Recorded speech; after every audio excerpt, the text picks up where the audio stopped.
Ladies and gentlemen, please take your seats. The train leaves in a few minutes. All the seers off, please exit the car. You may wave to your loved ones from the platform.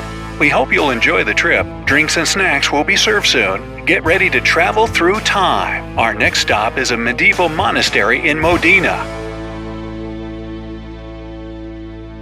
Imagine traveling on a train that is actually a time machine that would never bring you back. The 106 passengers and crew of the Zanetti train probably would have thought twice before they embarked on their adventure had they known that. Just like the passengers of the Titanic, which set off for its first and last cruise almost a year later, they never reached their destination. The difference, though, is that no one knows what happened to the train. On July 14, 1911, the rail company Zanetti offered well-off Italians a free trial ride on their new train. The passengers were enjoying their ride, watching scenic views along the way, making small talk, and enjoying their refreshments. One of the sights they were looking forward to was a new tunnel that went through a mountain.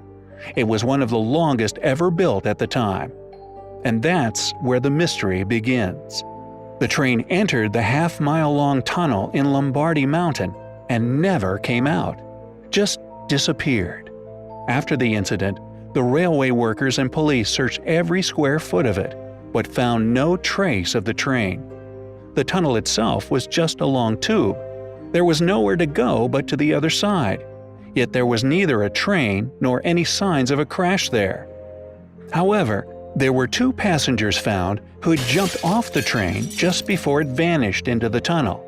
Later, when they came to, they were able to tell the story of their eerie trip.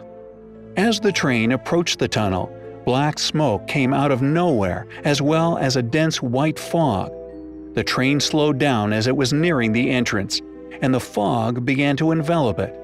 The men panicked and jumped to the ground before the train was gone.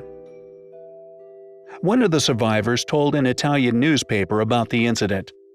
"I heard an unclear humming sound. Beyond the black smoke, I could see a milky white fog creeping from the tunnel. It literally swallowed the train like a wave, and with it the first car of our ill-fated train split open. It became so horrifying. The train was barely moving, so I jumped from the car, and my eyes caught another passenger who jumped at the same time. We both hit the ground hard, and that is the last thing I remember."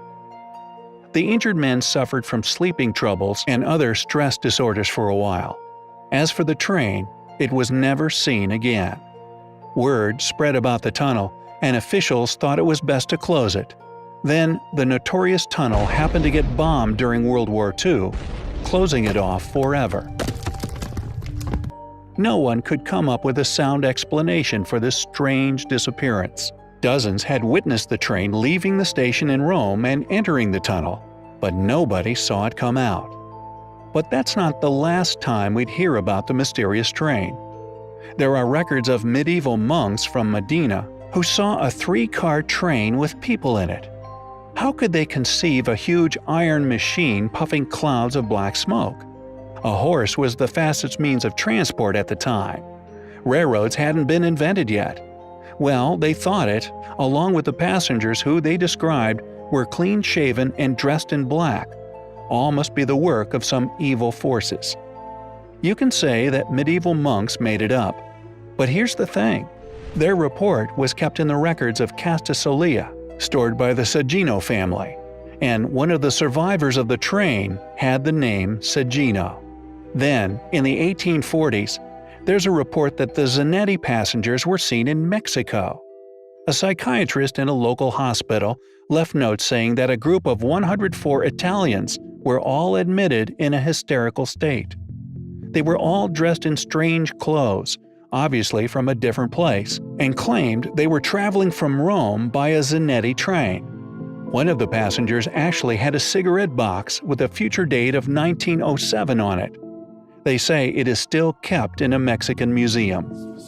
The psychiatrist concluded that it was a case of mass insanity, but he failed to come up with any explanation for it. There are no records left of the patients after that. Many years later, the train appeared again in Europe. On October 29, 1955, A three-car, old-fashioned train appeared not far from Zavalichi, a small village in Ukraine.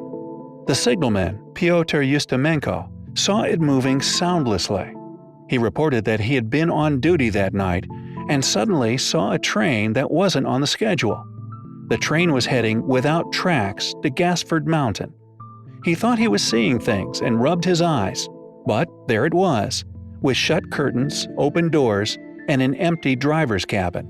Ustimenko had never seen a train like that before, but he knew it was old, definitely a pre-war model. The description he gave was the same as that of the Zanetti. It's unlikely a signalman from a remote town in the USSR would know anything about an Italian train lost at the beginning of the 20th century. Another interesting note about this sighting is that at the end of the 19th century, there was an Italian cemetery built on Gasford Mountain near Sevastopol. About 2,000 Italian soldiers who died during the Crimean War were buried there. Later, a railroad from Balaclava was constructed over the former cemetery, but then was destroyed after the Revolution of 1917 because it was no longer used. Was the ghost train riding on ghost tracks to meet its Italian brethren? I guess we'll never know. And again, this wasn't the last account of the train appearing. As crazy as all this sounds, could there be a scientific explanation of the ghost train adventures? Some believe all the railroads in the world form a sort of connected web that has its own magnetic field. The trains serve as electric conductors between the Earth's natural magnetic field and the artificial one. The conflict between the two forces creates fractures in time with endless holes. This explanation is based on Einstein's theory of relativity and Minkowski's definition of distance. These fractures are called chronal holes. Sometime before the Zanetti train left the station, there had been an earthquake where the tracks were. It's believed the crust fracture, which appeared under Lombardy Mountain, created a time anomaly at the entrance to the tunnel. The train became the link necessary to dig through time and space, and it fell from its time vector where it belonged and could move to other times. So, in layman's terms, it was traveling through time. In case you're already getting goosebumps and swearing off trains forever, rest assured that this isn't something you have to worry about happening to you, because it's just an urban legend. It got so popular that some paranormal enthusiasts devoted years to finding proof of the Zanetti train's existence. As time went on, more names and details were added to the legend. However, if you try to look up the rail company Zanetti, Castasolia, the Zangino family, or a signalman named Pyotr Ustimenko, you'll only find links to different versions of this legend. Ghosts and trains make for great stories, but there has yet to be any evidence of a ghost train ever existing. But I don't think that'll stop people from looking for them or telling more stories about them. If you have the time, you can find dozens of stories about ghost trains to keep you entertained.